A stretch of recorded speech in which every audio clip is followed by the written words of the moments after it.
जय श्री राम। योगी आदित्यनाथ ने जो कि यूपी के अंदर एक लॉ को एनफोर्स किया था, उसके ऊपर बवाल मचा दिया है। जब हम छोटे थे तो ये कहा जाता था कि भारत देश बेकार है, यहाँ कुछ नहीं हो सकता, भारत के बाहर ही अपना कुछ देख लो। तो हम सारी ज़िंदगी यही सोचते थे कि यार इस देश में कुछ नहीं हो सकता, अच्छा जो है वो सिर्फ अमेरिका, यूके, ऑस्ट्रेलिया, यहीं कुछ हो सकता है। लेकिन कभी किसी ने बताया नहीं कि ये पंगा क्या है, क्यों है ये प्रॉब्लम्स। जब थोड़े बड़े हुए तो लगने लगा कि शायद पॉलिटिक्स में ये दिक्कत है, तो पॉलिटिशियंस को गरियाने लगे। लेकिन आज इस समय में आकर के ये बात समझ में आती है कि इस देश में सिर्फ पॉलिटिक्स प्रॉब्लम नहीं है, इस देश के अंदर इसका जुडिशियल सिस्टम भी एक बहुत बड़ी प्रॉब्लम है। सिर्फ पॉलिटिशियंस करप्ट नहीं है, इस देश के जुडिशियल सिस्टम के अंदर भी बहुत कुछ ठीक होना बाकी है। आज जो ये फैसला आया है, इसको सुन करके सारे हैरान परेशान हैं और हर कोई वही बात कह रहा है जो कि इतने समय से लोग कहने में कतराया करते थे। अगर आप इस पूरे प्रकरण को समझने की कोशिश करेंगे तो आपको साफ नजर आएगा कि कुछ तो गड़बड़ है। देखिए जी, इस देश के अंदर अगर किसी लॉ को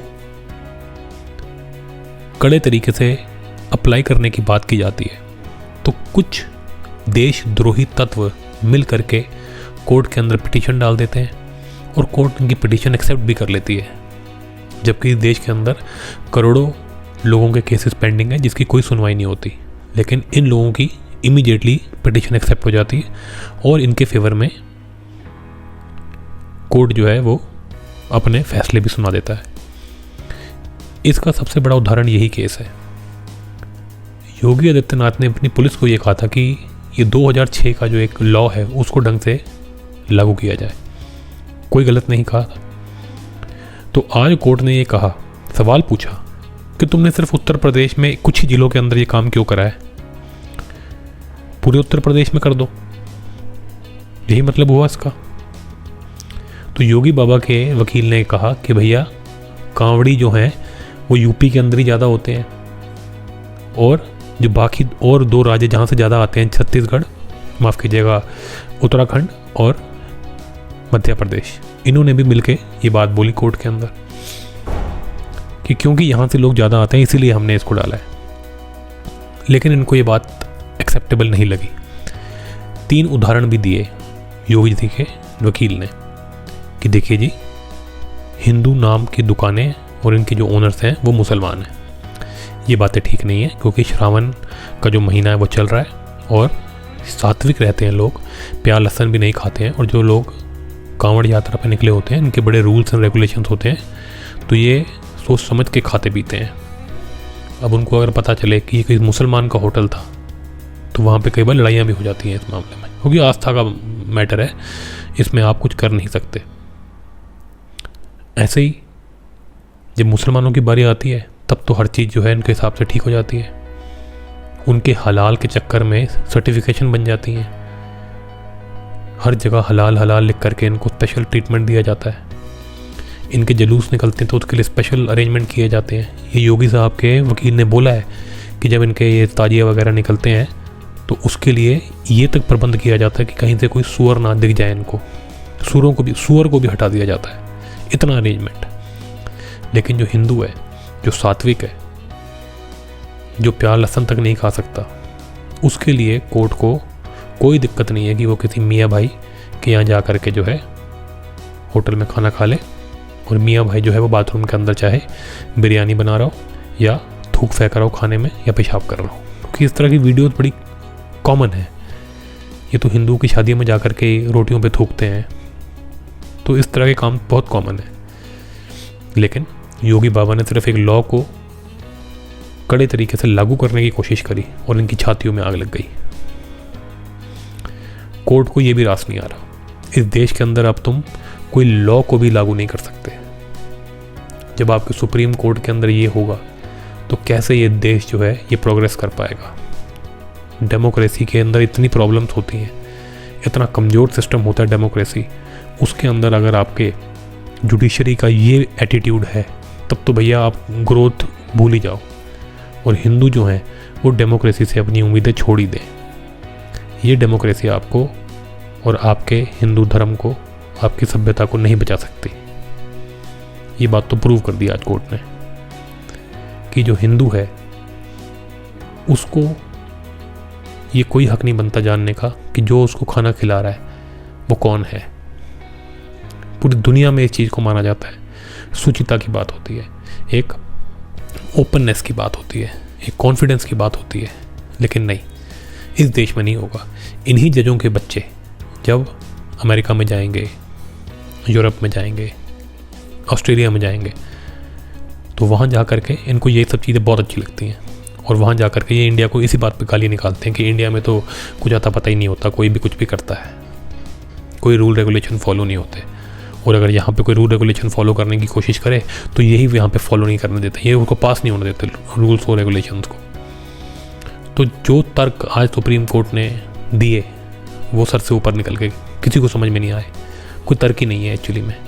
पिछली बार तो उन्होंने कह दिया था कि मैं तो एक जात पे जाता हूँ तो मुसलमान के यहाँ खाना खाना, ढाबे पे खाना खाना मैं प्रेफर करता हूँ क्योंकि वो बड़ा साफ़ माना जाता है।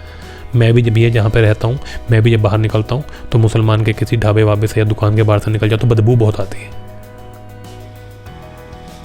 आप जैसे तो मुझे लगता है पूरे दुनिया के अंदर एक आधा ही होगा जिसको बड़ा मज़ा आता होगा। 100 में से आप एक ही होंगे, 99 मेरे जैसे हैं जिनको बदबू आती है। तो क्या किया जाए? क्या ये देश किसी जज के मन मुताबिक चलेगा? जो उसका मन करेगा वो कह देगा। योगी बाबा के वकील ने एविडेंसेस दिखाए, नहीं माना वो। फिर भी उन्होंने कहा जो मैंने ऑर्डर पिछली बार पास किया था वही कंटिन्यू रहेगा, 5 तारीख को आना। 5 तारीख तक तो यात्रा ही ख़त्म हो जाएगी। तब तक कितने कांवड़ी जो हैं ये मुसलमानों के यहाँ पे खाना वाना खा के अपना धर्म भ्रष्ट कर लेंगे। पता नहीं उसके अंदर क्या क्या होगा। अब कोई कांवड़ी अपने मतलब से, अपने जिसे कहते हैं अपने सेकुलरिज्म से प्रभावित होकर के किसी मुसलमान के खाना खाना चाहता है, खाए, उस पर कोई रोक नहीं है। लेकिन आपको नाम तो लगाना पड़ेगा। आप झूठ नहीं बोल सकते बाहर वैष्णो ढाबा लिख के, अंदर से जो है अब्दुल मियाँ जो है वो ये नहीं कह सकते कि भैया बाहर वैष्णो है, हम अंदर से अब्दुल हैं। इनको तो देवी देवताओं के नाम से बड़ी चिढ़ है, इनका तो इस्लाम खतरे में आ जाता है। लेकिन जब पैसे की बारी आती है तो ये हिंदू बन जाते हैं। ये क्या मजाक है? अपने दीन को लेकर के बड़े कट्टर हैं। इनके लिए सारी चीज़ें कर दी जाती हैं, सारे अरेंजमेंट कर दिए जाते हैं, कोर्ट पलक पावड़े बिछा देता है। हिंदुओं के लिए छोटी सी चीज़ नहीं हो सकती, जो कि लॉ है, जो कि सिंपल रूल है। इनके लिए रूल बदल दिए जाते हैं, हमारे लिए तो रूल फॉलो भी नहीं किए जाते जो बने हुए हैं। तो ये देश का ये हाल है। हिंदुओं को डेमोक्रेसी से कोई उम्मीद नहीं रखनी चाहिए।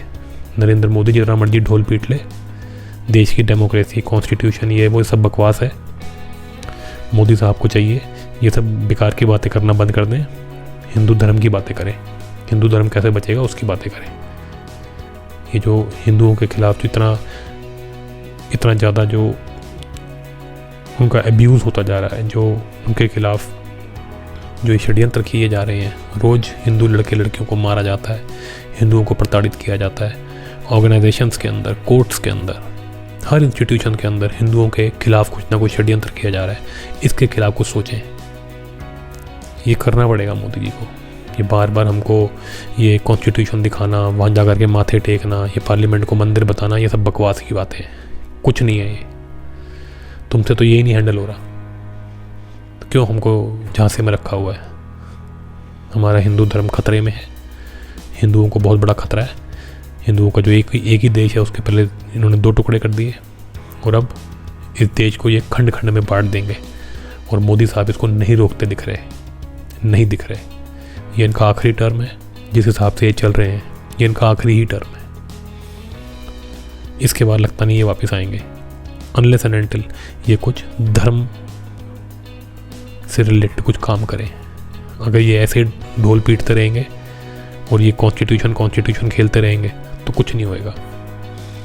ये कोर्ट के अंदर जो खेल होते हैं, ये कॉन्स्टिट्यूशन डेमोक्रेसी की बातें करने वाले कोर्ट्स के अंदर खेल को ठीक नहीं कर सकते। ये हमेशा इनसे हार जाएंगे।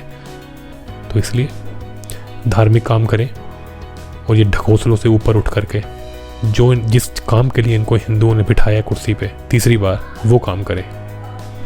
तो चलिए जी, इस वीडियो में आपसे मैंने यही बात करनी थी कि फिर से इस देश के अंदर, इस देश को पीछे करने के लिए सुप्रीम कोर्ट के अंदर खेल हो चुका है। बड़े बड़े वकील कुछ दलालों की वजह से इस देश को बेचने को तैयार हो जाते हैं और कोर्ट्स उनका इस चीज़ में उनकी सहायता करती है। जैसे मैंने आपको पहले बताया था, मैं आपको याद करा दूं, जो पिटीशन करता है वो सारे के सारे क्रिमिनल्स हैं जिनके ऊपर या तो क्राइम के बहुत संगीन आरोप लगे हुए हैं या प्रूव हो चुके हैं। आकार पटेल है इसके अंदर, जो गुजरात दंगों के फर्जी मामले के अंदर नरेंद्र मोदी को फंसाना चाहता था। इसी केस के अंदर, इसी पिटीशन के अंदर महुआ मोइत्रा, वो जो पार्लियामेंट में बैठ कर दलाली कर रही थी, वो फंसी, वो इसके अंदर पिटीशन करता है। और तीसरा वो जिसने दिल्ली के अंदर दंगा करवाया था, जिसने कहा था कि उमर खालिद उसके बेटे की तरह है, उसके ऊपर इन्वेस्टिगेशन चल रही है, वो आदमी भी जो है इसके अंदर पिटीशन करके बैठा है। इस तरह के लोग हैं जी जो कि हिंदुओं को तोड़ने में लगे हैं, और इनकी पिटीशन जो है अभिषेक मनु सिंघवी जैसा आदमी कोर्ट में लेके पहुंच जाता है और कोर्ट इनके फेवर में जो है जजमेंट दे भी देता है। तो ये है जी आपकी हालत। नरेंद्र मोदी को इन लोगों से लड़ने के लिए कॉन्स्टिट्यूशन और डेमोक्रेसी की जरूरत नहीं है, धार्मिक होने की जरूरत है। तो चलिए जी, अगर आपको ये वीडियो अच्छा लगा तो इसको लाइक शेयर करें, चैनल को सब्सक्राइब करें। मिलते हैं आपसे अगली वीडियो में।